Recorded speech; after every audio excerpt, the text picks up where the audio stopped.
Assalamualaikum warahmatullahi wabarakatuh. Perkenalkan, nama saya Tasniatil Hilwa, NIM E2019-1050. Saya dari Prodi Perbankan Syariah 1, Fakultas Ekonomi dan Bisnis Islam IAIN Jember. Di video kali ini, saya akan mereview 3 video materi untuk memenuhi tugas UTS Ekonomi Makro Islam. Nah, materi yang pertama yang akan saya jelaskan adalah tentang ekonomi terbuka dalam perspektif ekonomi Islam. Ekonomi terbuka adalah perekonomian suatu negara yang terlihat luas dalam perdagangan antar negara, karena hampir seluruh negara di dunia menganut perekonomian terbuka. Ada 3 konsekuensi penting yang menyangkut pengertian dari 3 konsep ekonomi terbuka. Yang pertama itu permintaan agregat atau di pasar barang. Yang kedua jumlah uang yang beredar. Dan yang ketiga adalah harga barang atau jasa, bisa jadi berubah-ubah. Selanjutnya faktor penentu ekspor. Yang pertama, apabila barang tersebut diperlakukan negara lain dan mereka tidak dapat memproduksi barang tersebut. Yang kedua, mutu barang. Yang ketiga, cita rasa masyarakat. Yang keempat, kemajuan teknologi dan ekonomi negara. Sekarang faktor penentu impor. Faktor penentu impor itu ada 4. Yang pertama, tingkat pendapatan negara. Yang kedua, inflasi dalam negeri. Yang ketiga, kemampuan suatu negara untuk membentuk barang. Dan yang terakhir, cita rasa konsumen.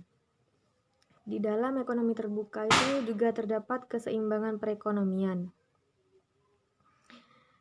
Yang pertama itu penawaran agregat, yang kedua itu suntikan dan bocoran. Suntikan dan bocoran itu adalah keseimbangan yang dicapai ketika pendapatan disposable merupakan sisa pendapatan nasional dikurangi dengan pajak-pajak. Yang terakhir, perekonomian terbuka, sistem ekonomi Islam. Nah, menurut prinsip dasar yang telah ditetapkan Islam mengenai perdagangan adalah tolak ukur dan kejujuran, kepercayaan, dan juga ketulusan. Nah, sejarah telah membuktikan bahwasanya Islam telah menganjurkan perdagangan internasional. Sekarang saya akan melanjutkan materi selanjutnya, yaitu tentang perhitungan pendapatan nasional. Pengertian dari perhitungan pendapatan nasional itu sendiri adalah nilai total output akhir suatu negara dari semua barang dan jasa yang diproduksi dalam 1 tahun. Konsep pendapatan nasional. Konsep pendapatan nasional itu dibagi menjadi 6. Yang pertama itu produk domestik bruto. Yang kedua, produk nasional bruto. Yang ketiga, produk nasional neto.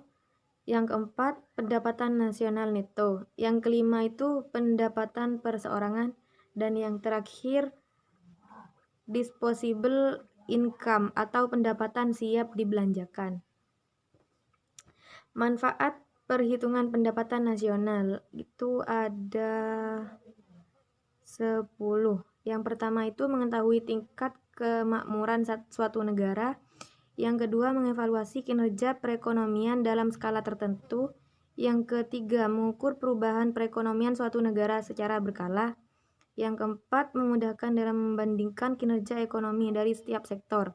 Yang kelima, sebagai indikator perbandingan kinerja antar negara. Yang keenam, sebagai indikator kualitas hidup masyarakat suatu negara. Yang ketujuh, sebagai indikator dan perbandingan tingkat pertumbuhan ekonomi di waktu ke waktu. Yang kedelapan, sebagai indikator perbandingan kualitas standar hidup antar negara. Yang kesembilan, sebagai indikator dan perbandingan pertumbuhan ekonomi dan kekayaan. Dan yang terakhir itu macam-macam metode perhitungan pendapatan nasional. Di dalam perhitungan pendapatan nasional juga terdapat sumber-sumber pendapatan nasional dalam ekonomi Islam.